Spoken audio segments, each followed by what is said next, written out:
नमस्कार. एका छानशा रेसिपीसह मी मृदुला तुम्हा सर्व खवयांचं स्वागत करते. आज आपण खास आपल्या नवरात्र उपवासासाठी करतो आहोत एक मस्त पोटभरीचा, चटकदार चवीचा व झटपट होणारा जबरदस्त फराळी मेनू. आपल्या चॅनलवर खूप साऱ्या तिखट गोडाच्या उपवासाच्या फराळी व तेवढ्यात झटपट होणाऱ्या रेसिपीज याआधीच अपलोड केलेल्या आहेत व आजची रेसिपी देखील नेहमीप्रमाणे सोपी आहे. तर आज आपण करतो आहोत फोडणीची भगर व शेंगदाण्याची चटकदार आमटी. भगर म्हणजे वरचे तांदूळ म्हणजेच समाके चावल म्हणजेच व्रत की चावल, काहीही म्हणा पण रेसिपी मात्र भन्नाट लागते. तर चला आपल्या रेसिपीला सुरुवात करूयात. आपण भगर एका भांड्यात घेतली आहे, त्यामध्ये आपण पाणी घालूयात आणि ही भगर आपण व्यवस्थित चोळून स्वच्छ धुवून घेऊयात. 2-3 वेळा आपण हे पाणी बदलणार आहोत. असं छान बघा चोळून घ्यायचे आणि आपण हे पाणी काढून टाकायचं. परत असं 1-2 वेळा आपण करून स्वच्छ धुवून घेऊयात आणि एका चाळणीवरती उपसून ठेवूयात. चाळणीवरती भगर अशी उपसून ठेवलेली आहे. आता आपण आमटी करायला घेणार आहोत. तर त्याच्यासाठी पूर्वतयारी काय हवी, तर हे बघा, हे भाजलेले शेंगदाणे ज्याची आपण सालं काढून घेतली, चवीनुसार हिरवी मिरची घेतलेली आहे आणि 1 इंच आलं घेतलेलं आहे. हे सर्व साहित्य आपल्याला मिक्सरमधून छान महीन असं वाटून घ्यायचं, म्हणजे कसं गुळगुळीत पेस्ट अशी वाटून घ्यायची. आणि वाटताना आपण 1 वाटीभर पाण्याचा वापर करणार आहोत. आपण हे बघा आमटीसाठीचं साहित्य वाटून घेतलेलं आहे, परंतु आधी आपण भगर शिजायला लावूयात आणि त्यानंतर मात्र आमटी करूयात. आपण गॅसवरती कढई चढवली आहे आणि यामध्ये आपण 1 टेबलस्पून तेल घालतोय. मी हे शेंगदाणा तेलाचा वापर करते. तुम्ही उपवासाला जे तेल किंवा तूप वापरता ते घेऊ शकता. अगदी कमीत कमी तेला तुपामध्ये आपली ही आजची रेसिपी होते. म्हणजे भगर आणि आमटी दोन्ही पदार्थांना देखील तेल अगदी मामूली लागतं. ठीक आहे, तेल तापू देऊयात. आधी आपण तेल तापलं की आपण 1/2 टीस्पून जिऱ्याची फोडणी घालूयात. बरं, आपल्या रेसिपीमध्ये जे जे पदार्थ तुम्हाला उपवासाला चालत नाही ते तुम्ही अवॉइड करू शकता. जिरे छान तडतडलेत बरं का. यामध्ये आता आपण घालूया 6-7 कढीपत्त्याची पानं आणि 2-3 हिरव्या मिरच्या आपण बारीक चॉप करून घेतलेल्या आहेत, त्या घालूया. आणि त्याचबरोबर मूठभर आपण शेंगादाणे देखील घालतो आहोत.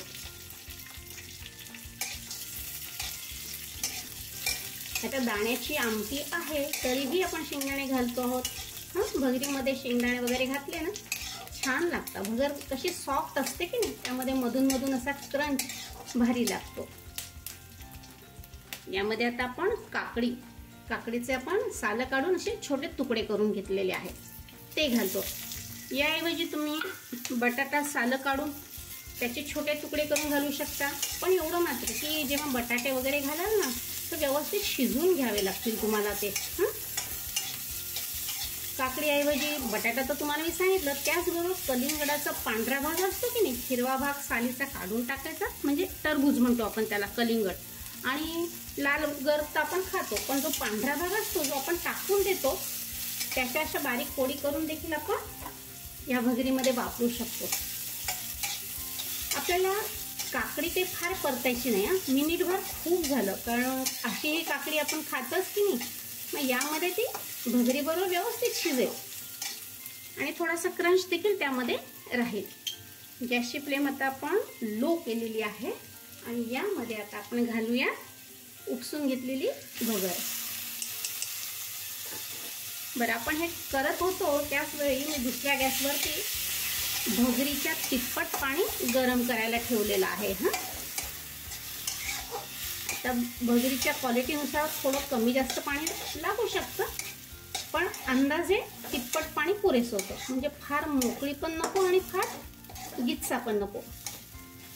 भगर देखील आपण एखादा मिनिट परतून घेऊया आणि यावरती गरम करून घेतलेलं पाणी आपण घालणार आहोत.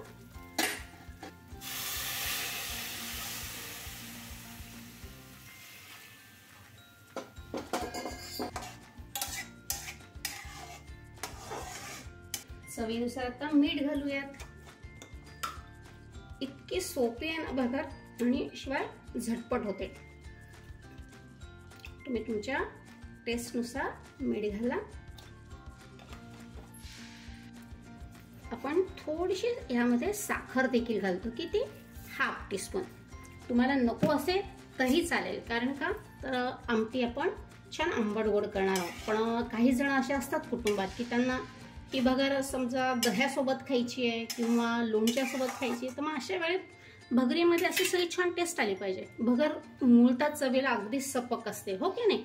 मग त्याला आपण अशी छान टेस्ट येण्यासाठी म्हणून साखर घातली, मीठ घातले आणि त्याचबरोबर आपण शेंगदाण्याचं कूट घालतोय. किती? तर 2-3 टेबलस्पून. खूप झालं. या सगळ्यामुळे काय आहे की काही जणांना नको असेल आमटी, तरीही भगर त्यांना तेवढीच इंटरेस्टिंग लागेल. बघा, भगरीमध्ये आपण सर्व साहित्य घालून घेतलं. आता गॅसची फ्लेम आपण अगदी लो करायची आणि कढईवर आपण झाकण ठेवूया आणि मस्त मंद आचेवरती ही भगर छान शिजवून घेऊयात. 3-4 मिनिटं झाली आहेत. आपण एकदा चेक करूयात. सुरेख. हे बघा, पाणी आटलेलं आहे आणि भगर देखील व्यवस्थित शिजली आहे. फार अशी गिच्चा पण नाहीये आणि फार मोकळी नाहीये. तरी आपण एकदा चेक करूया दाणा भगरीचा.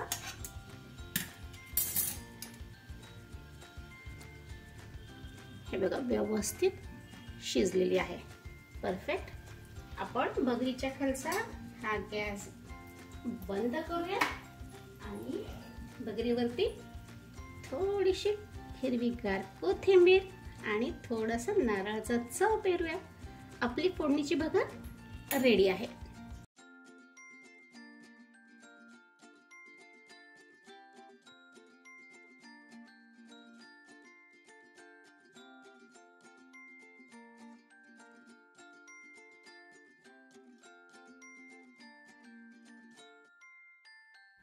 आता आमटी करण्यासाठी आपण कढई चढवली आहे आणि 1 टेबलस्पून आपण यामध्ये तेल घातलेलं आहे.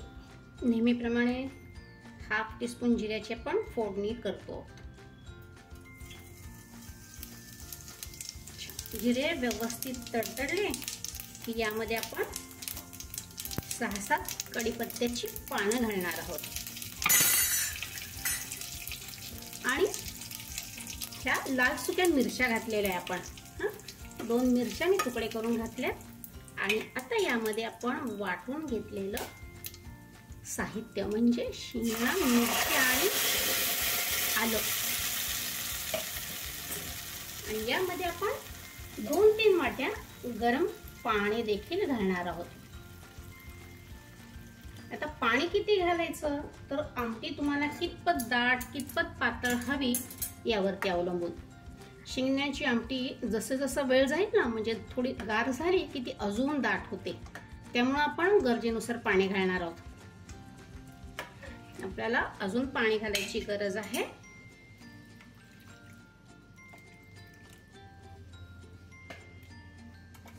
आता आमटीला उकळी येण्यासाठी म्हणून आपण गॅसची फ्लेम हाय केलेली आहे.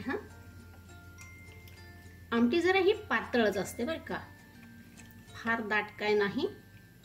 पण तरीही तुम्हाला जर दाट आवडत असेल तर तुम्ही पाणी कमी घाला. आपण जवळजवळ 3 वाट्या, मोठ्या 3 वाट्या असं पाणी घातलेलं आहे गरम. यामध्ये आता आपण चवीनुसार मीठ घालूयात.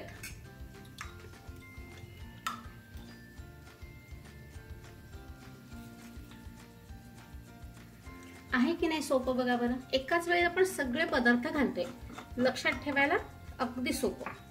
आता ही आमटी चटपटीत व्हावी, आंबट गोड करायची आहे म्हणून आपण यामध्ये 2 कोकम घालतोय, म्हणजेच आमसूला घालतो. आणि ही चव बॅलन्स व्हावी म्हणून छोटासा गुळाचा खडा घालतोय. तुम्ही गुळाचं प्रमाण तुमच्या आवडीने घाला. आणि आता या आमटीला आपण सतत ढवळत राहूयात आणि 2-3 छान खळखळून अशा उकळ्या घेऊयात, म्हणजे आपली आमटी तयार होईल. बघा, आमटीला उकळी येते. एकदा उकळी आली की आपण गॅसची फ्लेम लो करायची. नसता ते दुधासारखं पटकन उतू जाते, त्यामुळे लो करायची आणि 4-5 मिनिटं आपण हिला व्यवस्थित शिजवून घेऊयात. आपण जवळजवळ 4-5 मिनिटं ही आमटी उकळून घेतली. हे बघा, आमसूल आणि गुळाचा रंग आमटीमध्ये पूर्णपणे उतरला आहे. आता आपण एकदा टेस्ट पाहूया की गोडाचं प्रमाण, मीठ वगैरे बरोबर आहे ना.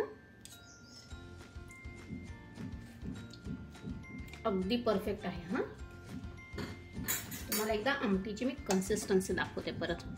हे बघा, फार पातळही नाही आहे आणि फार दाटही नाही. अगदी घगरीवरती घेण्यासाठी लागते ना प्रॉपर, अशीच कन्सिस्टन्सी आलेली आहे. बस आमसुलाचा आंबटपणा, गुळाचा गोडवा, मीठ सगळं परफेक्ट आहे. आता आपण गॅस बंद करूयात आणि आमटीवरती थोडीशी कोथिंबीर पेरूयात. आपली शेंगदाण्याची आमटी रेडी आहे.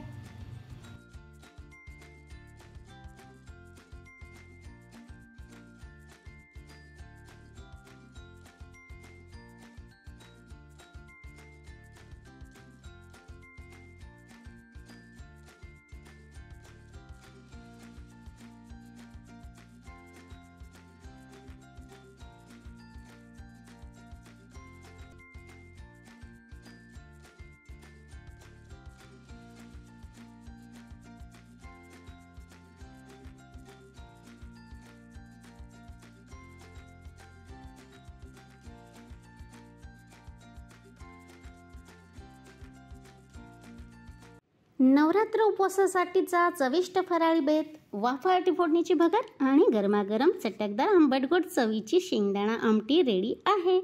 हा भगर आमटीचा बेत एक तर चटकन होतो, पोट भरीचा होतो आणि महत्त्वाचं म्हणजे सुपर टेस्टी लागतो. ही फोडणीची भगर तुम्ही आमटीबरोबर खा किंवा दह्याबरोबर किंवा अगदी नुसतीच लोणच्याबरोबर, तेवढीच भारी लागते. आणि आमटी म्हणाल तर अशी चटकदार होते की कुठल्याही फराळी पदार्थांबरोबर नुसतेच भुरके मारायला अतिशय उत्तम. काय मग खवयांनो, आजच आपली रेसिपी ट्राय करणार ना? नक्की करा व आपले नवरात्राचे उपवास इंटरेस्टिंग बनवा. चला परत भेटूयात एक छानशी रेसिपी घेऊन. तोपर्यंत खूप खूप धन्यवाद.